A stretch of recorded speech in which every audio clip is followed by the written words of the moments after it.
محمدا ما هو أهله جزا الله عنا محمدا ما هو أهله جزا الله عنا محمدا ما هو أهله بسم الله الرحمن الرحيم لا يتخذ المؤمنون الكافرين أولياء من دون المؤمنين ومن يفعل ذلك فليس من الله في شيء إلا أن تتقوا منهم تقاه ويحذركم الله نفسه وإلى الله المصير سورة آل عمران 28 নম্বর আয়াত। আগের আয়াতে আল্লাহ চন্দ্র গ্রহ নক্ষত্র দিন রাত পরিবর্তনের বিষয় বলছেন, বলার পর একটা শক্ত একটা বিধান দিবেন, ওই শক্ত বিধান যেন মানুষ পালন করে। এজন্য আল্লাহ বলতেছেন তোমার সারাদিনের পেরেশানি কি? রিজিক। তুমি দোকান করতেছো কেন? রিজিকের জন্য। তুমি বাজারে যাইতেছো কেন? রিজিকের জন্য। টাকা পয়সা জমাইতেছো কেন? রিজিকের জন্য। আর মাসখানেক আগে একটা আলোচনা গেছে, রিজিক মানে খাদ্য নয়, রিজিক মানে 5টা জিনিসকে রিজিক বলা হয়। আমরা যে এখন জ্ঞান শিখতেছি, জ্ঞান চর্চা, এই যে কিছু মাসালা বলা হইতেছে আপনারা জানতেছেন, এই জ্ঞান চর্চাটাকেও রিজিক বলা হয়। এবং যে পোশাক পরতেছি পোশাক, এই পোশাকটাকেও রিজিক বলা হয়েছে। যে সম্মান আমাদেরকে দেয়, পরিবারে হোক সমাজে হোক যে সম্মান, এই সম্মানটাকেও রিজিক বলা হয়েছে। এই 5টা অর্থের মধ্যে একটা হচ্ছে যে খাদ্য, খাদ্যটাও রিজিক। আপনার খাদ্য আছে, শুধু খাদ্য দিয়ে মানুষ বাঁচে না, সব কিছুই লাগে, জ্ঞান লাগে, পোশাক লাগে, সম্মান লাগে, ক্ষমতা লাগে, সব কিছু মিলেই একটা মানুষ চলতে পারে। তো মানুষ চলাচলের উপকরণ যতগুলো বস্তু হইতে পারে সবগুলাকে রিজিক বলা হয়। নাস্তিকরা প্রশ্ন করে যে আল্লাহ যদি রিজিকের দায়িত্ব, আল্লাহ বলছেন ওমা মিন দাব্বাতিন ফিল আরদি ইল্লা আলাল্লাহি রিজকুহা, জমিনে বিচরণকারী প্রতিটা বস্তুর রিজিকের জিম্মাদারি আল্লাহ। তাহলে আফ্রিকার মানুষগুলো না খায় মরতেছে কেন? নাস্তিকদের প্রশ্ন। তো 2টা উত্তর। একটা হচ্ছে রিজিক মানি খাদ্য নয়, রিজিক মানি 5টা বিষয়। 2 নম্বর বিষয় হচ্ছে আল্লাহর রিজিকের দায়িত্ব, আল্লাহ খাওয়ায় দিবেন, এটা আল্লাহর দায়িত্ব না। আল্লাহ সবার জন্য রিজিক বন্টন করে রাখছেন, কিন্তু ওখানে ভূমিদস্যু যারা, ভূমিদস্যু এই জলদস্যু, এরা ওই রিজিকটাকে বয়কট করে রাখছে। খানা তো আপনার জন্য বরাদ্দ আছে, এখন বাবাই কি করছে? ছেলের খাদ্যগুলোকে স্টক করে রাখছে। এটা কি আল্লাহর দোষ না বাবার দোষ? বাবার দোষ। আল্লাহ তো দিয়ে দিয়েছেন, আপনার রিজিকের ব্যবস্থা আল্লাহ করে রাখছেন। আপনি কইলেন যে না আমি শুয়ে থাকবো দেখি রিজিক আসে কিনা, না, এটা তো দোষ আপনার। আল্লাহ বলছেন তুমি চেষ্টা করো, তুমি চেষ্টা করো, তোমার রিজিকের জিম্মাদারি আমার। তা আল্লাহ বলেন এই আকাশ, গ্রহ নক্ষত্র, জমিন, রাত দিন, ছোট বড় করা সব কিছুই আমার হাতে।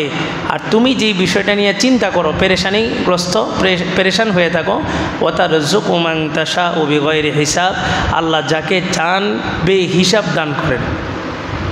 কিছুদিন আগে একটা জানাজায় গেছিলাম, ওই আমার ফুফাতো ভাইয়ের আহলিয়ার। তো আমারে বলছে জানাজার আগে দিয়ে একটু কথা বলতে। আসলে শিখার কোনো বয়স নাই, সবখানে আপনি শিখার নিয়ত থাকলে শিখতে পারবেন। আমি সেখানে একটা হাদিস আলোচনা করছিলাম যে এই অসুস্থ ব্যক্তি অসুস্থতার উপরে যদি মৃত্যুবরণ করে, আল্লাহ তাআলা তাকে আখেরাতে বিগাইরি হিসাব মানে হিসাব ছাড়া বৃষ্টির মতো সওয়াব দান করেন। তো পুরা মজলিস সুবহানাল্লাহ বলে উঠছে। আমার ফুফা মাওলানা কবির সাহেব সাথে সাথে ওখানে ধরছেন, কয় যে দেখো আল্লাহ বলছে বিগাইরি হিসাব, বিগাইরি হিসাব মানে কোনো হিসাব নাই। তুমি যে বললা যে বৃষ্টির মতো, বৃষ্টির কিন্তু একটা হিসাব আছে। এই যে সূক্ষ্ম একটা বিষয়, আমরা তো বৃষ্টির হিসাব নাই মনে করি, মানে বেহিসাব দৃষ্টান্ত দিতে গেলে বৃষ্টির মতো, সমুদ্রের পানির মতো কোনো হিসাব নেই। উনি বললেন যে না, বৃষ্টিরও কিন্তু একটা হিসাব আছে, তোমার কাছে নাই, আল্লাহর কাছে আছে। এবং মানুষ চাইলে বৃষ্টির হিসাব হয় নাই যে বন্যার সময় কি পরিমাণ বৃষ্টি হয়েছে হিসাব বের করে ফেলছে, কত টন বৃষ্টি হয়েছে বের করে ফেলছে। তো বললেন যে বিগয়রি হিসাব মানে আল্লাহ যেটা বলছে বিগয়রি হিসাব, এটা বিগয়রি হিসাব। এটা পৃথিবীর কোনো ক্যালকুলেটর এটাকে ক্যালকুলেশন করতে পারবে না, শেষ। কিন্তু তুমি যখন বললে যে বৃষ্টির মতো, অথবা আমরা বললাম যে বালুর মতো, বালু কোনার সমপরিমাণ, তো বালু কোনারও একটা কি আছে, হিসাব আছে। কিন্তু আল্লাহ বলেন যে বিগয়রি হিসাব, ওয়াতারযুকু মান তাশা বিগয়রি হিসাব, রিজিক আমি যাকে মন চায় তাকে হিসাব ছাড়া দান করি, হিসাব ছাড়া। তো রিজিক কার কাছে? আল্লাহর কাছে। তাহলে মানতে হবে কার কথা? আল্লাহর কথা। আল্লাহ যেহেতু শক্ত একটা বিধান দিবেন, এই শক্ত বিধানটা যেন আপনি মানেন, আপনার সারা জীবনের সব পেরেশানিটা আল্লাহ নিয়ে নিছেন। বলে যে তুমি ইজ্জতের টেনশন করো, তো ইজ্জতও আমার হাতে। তুমি পোশাকের টেনশন করো, পোশাক আমার হাতে। তুমি খাদ্যের টেনশন করো, খাদ্য আমার হাতে। তোমার কোনো টেনশন নাই, তবে আমি যেই বিধানটা দিতেছি এই বিধানটা তুমি আঁকড়ে ধরতে হবে। কি বিধান? আল্লাহ বলেন কোনো মুমিন কোনো কাফেরকে কখনোই কি বানাইতে পারবে না? বন্ধু বানাইতে পারবে না, কোনো অবস্থাতেই না। এখন বন্ধু কাকে বলে? বন্ধু বলা হয় বিপদ আপদে যে পাশে থাকে, অথবা যার বিপদ আপদে আমার পাশে থাকতে মন চায়, সে আমার বন্ধু। যার বিভিন্ন প্রোগ্রামগুলো অনুষ্ঠানগুলোতে আমাকে দাওয়াত দেয়, আমার বিভিন্ন প্রোগ্রাম অনুষ্ঠানে আমি তাকে দাওয়াত দিই, এটা হচ্ছে বন্ধু। তো এমন বন্ধুসুলভ আচরণ কাফেরের সাথে করা যাবে না। তবে হ্যাঁ, কিছু কিছু জায়গা আছে, যেমন পাহাড়ি অঞ্চলগুলা, ওখানে এই একজন শহীদ হয়েছে, এক ইমাম সাহেবকে শহীদ করা হয়েছিল 17 সালে একটা মসজিদ বানানোর কারণে। কি নাম জানি, পত্রিকায় আসছিল। পাহাড়িরা, ওইখানে খ্রিস্টানদের প্রভাব বেশি, মুসলমান হাতে গোনা 2-4 জন, সেখানের হিসাব আবার ভিন্ন। ইসলাম কোথাও জটিলতা রাখে নাই। ছবি উঠানো হারাম, ছবি উঠানো হারাম, কিন্তু আপনি পাসপোর্টের জন্য ছবি লাগবে, তখন ইসলাম কি বলে? জায়েজ। পাসপোর্টের জন্য জায়েজ। শুকুরের গোস্ত খাওয়া হারাম, কিন্তু এমন একটা জায়গায় আছেন ওখানে শুকুরের গোস্ত ছাড়া কিচ্ছু নাই, তখন ইসলাম আপনার জন্য কি বলে? সাময়িক সময়ের জন্য তোমার জন্য এটা কি করা হয়েছে? হালাল করেছে। ইসলাম কোনো জটিলতা রাখে না। তো আল্লাহ জানেন এমন কিছু অঞ্চল থাকতে পারে যেখানে মুসলমানরা জিম্মি, সংখ্যায় 2-4 জন। আমরা একবার তাবলিগ জামাতে গেছিলাম, আমাদের ওস্তাদ ছিলেন দেলোয়ার সাহেব, উনি পাকিস্তানের মিলিটারি ছিলেন, ট্রেনিং ছিল। হুজুরের হাতে একজন মুসলমান হয়েছে, সে বলতেছে হুজুর আমার এটা 8ম বার, মানে আপনার কাছে যে মুসলমান হইতেছি এটা 8ম বার মুসলমান হইলাম। কি বিষয়? বলে যে এই তাবলিগ জামাত আসে, মুসলমান হই, এরা গেলে খ্রিস্টান মিশনারিরা আবার আমাদেরকে খ্রিস্টান বানায় ফেলে। তো ও তো ভাবছে মুসলমান মানে মুসলমানই করানি, মুসলমান মানে তো দিলের বিশ্বাস। আর আল্লাহ বলে দিয়েছেন তোমার দিল যদি ইতমিনান থাকে, ইল্লা মান উকরিহা ওয়াকলবুহু মুতমাইন্নুম বিল ঈমান, তোমার দিলে যদি আল্লাহর উপরে দৃঢ় বিশ্বাস থাকে, তো কাফেররা গলায় ছুরি ধইরা তোমার মুখ দিয়ে যদি কুফরি কালাম বেরও করে, তারপরে তোমার ঈমান ভঙ্গ হবে না। হযরত আম্মার রাদিয়াল্লাহু তাআলা ওনার পিতা ইয়াসের, মাতা হচ্ছে সুমাইয়া, ইসলামের সর্বপ্রথম শহীদা, নারীদের মধ্যে সর্বপ্রথম শহীদ যিনি হয়েছেন সুমাইয়া রাদিয়াল্লাহু তাআলা আনহা। ওনার লজ্জাস্থানের মধ্যে বর্ষা, লোহার বর্ষা মাইরা তারপর ওনাকে কী করা হয়েছে? শহীদ করা হয়েছে। হযরত আম্মার রাদিয়াল্লাহু তাআলা আনহুকে বলা হইল যে তোমার বাবাকেও শহীদ করা হয়েছে, তোমার মাকেও শহীদ করা হয়েছে, তুমি যদি মুহাম্মাদের বিরুদ্ধে, ইসলামের বিরুদ্ধে যদি কথা না বলো, তোমাকে এরকম বুটি বুটি করে ফেলা হবে, একদম কাইটা টুকরো টুকরো করে ফেলা হবে। তখন হযরত আম্মার রাদিয়াল্লাহু তাআলা আনহু জান বাঁচানোর জন্য ইসলাম বিরোধী কিছু শব্দ, রাসূলের সম্মানে আঘাত হানে এরকম কিছু শব্দ উচ্চারণ করছেন। তো তারা আম্মার রাদিয়াল্লাহু তাআলা আনহুকে ছেড়ে দিছে। ছেড়ে দেওয়ার পরে হযরত আম্মার দৌড়ায় রাসূলের দরবারে গেলেন। আম্মার রাসূলের দরবারে পৌঁছার আগেই আল্লাহ তাআলা আয়াত নাজিল করলেন, ইল্লা মান উকরিহা ওয়া কলবুহু মুতমাইন্নুম বিল ঈমান, যাকে জোরপূর্বক কুফরি কালাম বের করা হয়েছে, তার দিল যদি আল্লাহর উপরে দৃঢ় বিশ্বাস থাকে তাহলে কোনো সমস্যা নেই। হযরত আম্মার রাসূলের দরবারে গেলেন কাঁদতে কাঁদতে। রাসূল বললেন, আম্মার তোমার জন্যই আয়াত নাজিল হয়েছে। কি পরিমাণ গ্রহণযোগ্যতা আল্লাহর কাছে ছিল যে ওনাদের সামান্য সামান্য বিষয়গুলোতে আল্লাহ তাআলা কোরআনের আয়াত নাজিল করে দিয়েছে। তো এমন কিছু অঞ্চল থাকতে পারে যেখানে মুসলমানরা জিম্মি। আল্লাহ বলেন, ওয়া মাইয়া ফাল যালিকা ফালাইসা মিনাল্লাহি ফি শাই। এরপরেও এই জিনিসটা আমি নিষেধ করার পরেও তোমাদের মধ্য থেকে কেউ যদি কাফেরদের সাথে বন্ধুত্ব রাখে, তো মনে রেখো ফালাইসা মিনাল্লাহি ফি শাই, আল্লাহর পক্ষ থেকে তার কোনো জিম্মাদারি নেই, কোনো জিম্মাদারি নেই। কোনো বিপদ আপদ আসবে কি আসবে না, আল্লাহ তার হেফাজতে জিম্মাদারি নেবেন না। তবে ব্যতিক্রম কি? ইল্লা আনতাত্তাকু মিনহুম তুকা, নিজের জান বাঁচানোর জন্য কিছুটা লিয়াজু করা, লিয়াজু, নিজের জান বাঁচানোর জন্য তাদের সাথে একটু সম্পর্ক রাখা। এই রাস্তাঘাটে দেখলে কেমন আছেন, ভালো আছেন, এটার নাম আবার এটা নয় যে আপনি তাদের পূজা মণ্ডপে যাবেন গা। আমাদের দেশের আলহামদুলিল্লাহ পার্বত্য অঞ্চলটা ছাড়া বাংলাদেশের এমন কোনো জায়গা নেই যেখানে মুসলমানরা জিম্মি। তাহলে মুসলমানরা যদি জিম্মি না হয়, তাদের ওই সমস্ত পূজা মণ্ডপে যাওয়া যাবে নাকি? ওটা হারাম সম্পূর্ণ। আপনি একটু চিন্তা করেন, ওই সময়টাতে যদি আপনার মৃত্যু চলে আসতো কী হইতো? আপনি গেছেন, ওই সময়টাতে যদি মৃত্যু চলে আসতো আপনার কী ফয়সালা হইতো?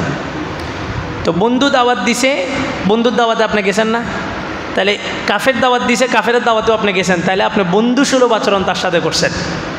ওই যে বললাম বন্ধু মানে কি, দাওয়াত দিবে যাব, আমি দাওয়াত দিব সে আসবে, তার দুঃখে আমি দুঃখিত হব, আমার দুঃখে সে দুঃখিত হবে। তাহলে বন্ধুসুলভ আচরণ কাফেরের সাথে করা যাবে না। তবে আল্লাহ বলতেছেন যদি এরকম হয় যে মুসলমানরা জিম্মি খুব কোণঠাসার ভিতরে আছে, যেমন ভারতের দারুল উলুম দেওবন্দ, মুসলমানরা ওখানে গরু জবাই করতে পারে না, খুব কঠিন পরিস্থিতি ওদের, তো ওখানে জিম্মি, তো কিছু লেয়াজু করা। লেয়াজু মানে কি, এই রাস্তাঘাটে দেখছে দাদা ভালো আছেন, কেমন আছেন, পরিবার কেমন আছে, এই বাস জায়েজের ভিতরে যতটুকু। এখন আমি আমার পরিস্থিতি তো আমার অনুকূলে, আমার প্রতিকূলতা নাই, তারপরেও যদি আমি তাদের অনুষ্ঠানগুলোতে যাই তাহলে এটা ইমানের ভিতরে থাকা হবে না, ইমানের গুন্ডির বাহিরে চলে যাওয়া হবে। আল্লাহ বলতেছেন ইল্লা আন তাত্তাকু মিনহুম তুকা, এমন কঠিন পরিস্থিতি, পুরা মহল্লার 95 জন খ্রিস্টান, হিন্দু আর 5 জন মুসলমান, খুব আতঙ্কে থাকতে হয়, তাদের জন্য কিছুটা ছাড় আছে। কতটুকু, কি ছাড়? ওই যে আশিদ্দা ও আলাল কুফার, ওইটা হবে না, হিকমত অবলম্বন করবে, রাস্তাঘাটে দেখলে একটু কথা বলবে, কেমন আছেন, তাদেরকে তো সালাম দেওয়ারও বিধান আছে, আসসালামু আলাইকা আলা মানিত্তাবা আল হুদা, সালাম এটা, আসসালামু আলাইকা আলা মানিত্তাবা আল হুদা, মানে কি তার উপরে শান্তি বর্ষিত হোক যে হেদায়েতের পথে আছে। আবার সেও যদি আপনাকে সালাম দিয়ে ফেলছে তখন আপনি বলতে পারবেন ওয়ালাইকুম আসসালাম আলা মানিত্তাবা আল হুদা। এখন মুসলমানরা তো সালাম দেও না, তারাও সালাম দেয় না, মুসলমানরা উল্টা আরও তাদেরকে কি বলে ওয়ালাইক, ওয়ালাইক, বাস এতটুকু বলা যায়, ওয়ালাইকুম। তো এখন মুসলমানরা তাদেরকে কি বলে কাদব, মানে আমাদের সালাম, আমাদের কালচারটা আমরা তাদের সামনে প্রেজেন্টেশন করতে পারি না, তো তাদের কালচারটা আমরা গ্রহণ করে ফেলি খুব দ্রুত। মুসলমান কখনোই কারো কালচার গ্রহণ করবে না, বরং মুসলমানের কালচার দেখে বিধর্মীরা মুসলমানদের কালচারটা গ্রহণ করবে। আল্লাহ বলেন এই যে তুমি যে তার সাথে একটু লেয়াজু করবা, এই ক্ষেত্রে ওই হাজ্জিরুকুমুল্লাহু নাফসা, আল্লাহকে ভয় করো। তুমি কোন ভিত্তিতে ইসলামের দাওয়াত দেওয়ার জন্য গেছো না নিজের স্বার্থের জন্য গেছো, এটা কে জানে? আল্লাহ জানে। আল্লাহ বলেন ওই হাজ্জিরুকুমুল্লাহু নাফসা, সাবধান, ও আমার শত্রু, প্রকাশ্যে আমার শত্রু, ওইখানে তুমি যে যাইবা ওখানে যাওয়ার ক্ষেত্রে আমাকে ভয় করো। হ্যাঁ, সামাজিকভাবে সে অসুস্থ হয়ে গেছে, এটা আমার করণীয়, আমি যেহেতু এলাকার মেম্বার অথবা চেয়ারম্যান, আমার দায়িত্ব তার খোঁজখবর নেওয়া, তার সেবা দেওয়া, এটা নাগরিক হিসেবে সে পাবে, মুসলমান হিসাবে না। আমি সারা দিনে 10 জন মুসলমানের খবর নিতে পারতেছি না, কিন্তু আমি ঠিকই 5 জন ইহুদি, 5 জন খ্রিস্টান, 5 জন মুশরিকের খবর নিতেছি। তা আল্লাহ বলেন ওই হাজ্জিরুকুমুল্লাহু নাফসা, এই ক্ষেত্রে আল্লাহকে ভয় করো। আর আল্লাহকে ভয় করবে কেন? আল্লাহ বলেন যে ওয়া ইলাল্লাহিল মাসির, কারণ তুমি তো এখানেই প্রত্যাবর্তন করতে হবে, দিন শেষে যেখানেই যাও, যত জায়গায় ঘুরো, মরণের পরে কিন্তু তারা কেউ তোমার কাজে আসবে না, মরণের পরে তোমার আল্লাহর দিকেই ফিরতে হবে।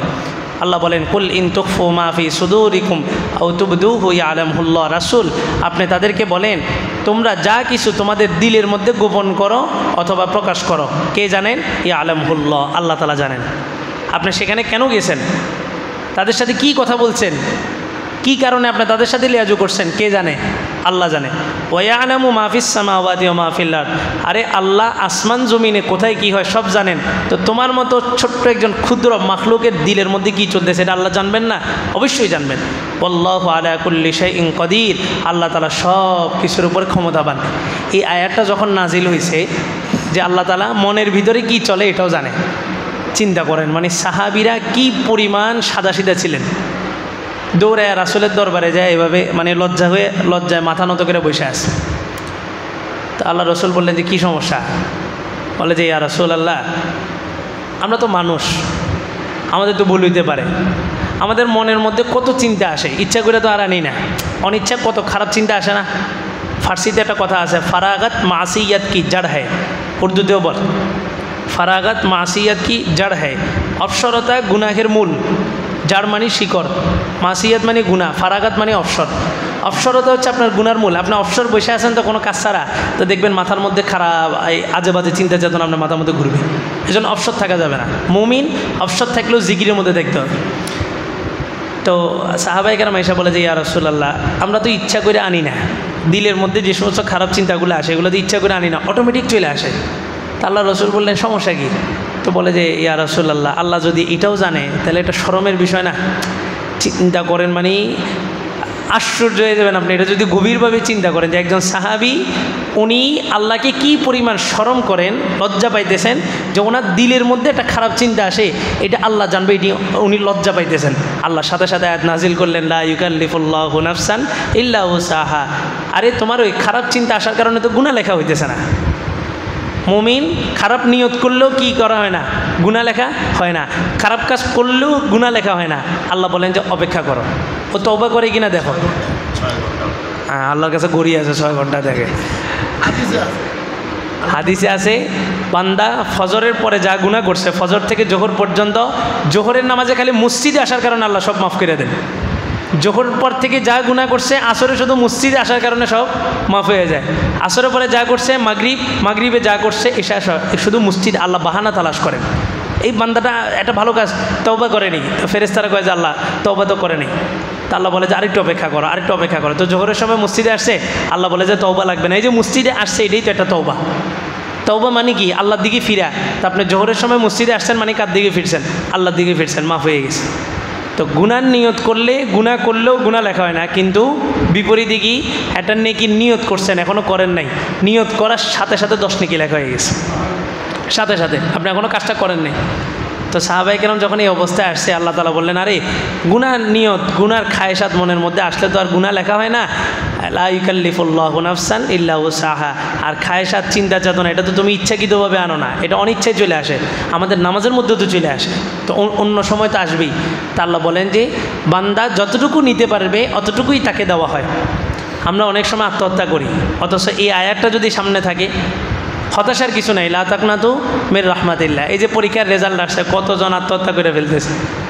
লা ইউকাল্লিফুল্লাহু নাফসান ইল্লা উসাহা। আল্লাহ বলেন যে যতটুকু চাপ নিতে পারবে, লোড নিতে পারবে, অতটুকুই তাকে দেওয়া হয়। আপনি চিন্তা করেন আরে পরিবার, মা বাবার দায়িত্ব, ভাই বোনের দায়িত্ব, সমাজের দায়িত্ব, এই দায়িত্ব এই দায়িত্ব না। আপনি নিশ্চিন্ত থাকেন, যতটুকু আপনি নিতে পারবেন অতটুকুই আল্লাহ আপনাকে দিছে। যতটুকু আপনি নিতে পারবেন অতটুকুই আল্লাহ আপনাকে দিতেছে। আল্লাহ, তো সাহাবায়ে কেরাম আল্লাহর সাথে এরকম সম্পর্ক ছিল যে আমি দিলের মধ্যে একটা চিন্তা আনতেছি, আল্লাহ তাআলা এটা জানতেছেন। আর আমরা এই জিনিসটা যদি মাথার মধ্যে রাখি যে আল্লাহর দেওয়া জিনিস ভোগ করতেছি, আল্লাহর জমিনে দাঁড়ায় আল্লাহ আমাকে দেখতেছেন, আমি গুনাহ করি কীভাবে, তো গুনাহ থেকে বাঁচা সহজ।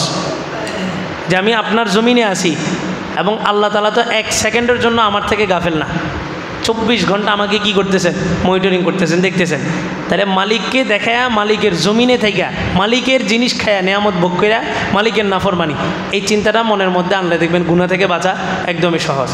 আরেকটা চিন্তা আনবেন যে নামাজ পড়ছি, রোজা রাখছি, হজ জাকাত, কত কিছু করছি, এই যে 5 মিনিটের একটা গুনাহ, এই যে আধা ঘন্টার একটা গুনাহ, এই যে 1 ঘন্টার একটা গুনার মধ্যে আমি ঢুকতেছি, মরণটা যদি এই সময় আসে তা আমার সারা জীবনের নামাজ, রোজা, হজ, জাকাত কী কাজে আসবে? এই দুইটা চিন্তা মাথার মধ্যে আনলে দেখবেন গুনাহ থেকে বাঁচা অনেক সহজ। তারপরেও হাদিসের কথাই সত্য, আল্লাহ তাআলা না চাইলে কোনো মানুষ নিজের শক্তি দিয়ে গুনাহ থেকে বাঁচতে পারবে না, এটা আল্লাহ চাইতে হবে। এই জন্য আল্লাহর কাছে তৌফিক চাওয়া যে আল্লাহ, এই যে আমরা একটা দোয়া পড়ি, আল্লাহুম্মা আইন্নি আলা যিকরিকা ওয়া শুকরিকা ওয়া হুসনি ইবাদাতিক, আল্লাহুম্মা ইন্নী আসআলুকা ফি'লাল খায়রাত ওয়া তারকাল মুনকারাত। আল্লাহ ভালো কাজের সুযোগ দেন, খারাপ কাজ থেকে বিরত থাকার তৌফিক দান করেন।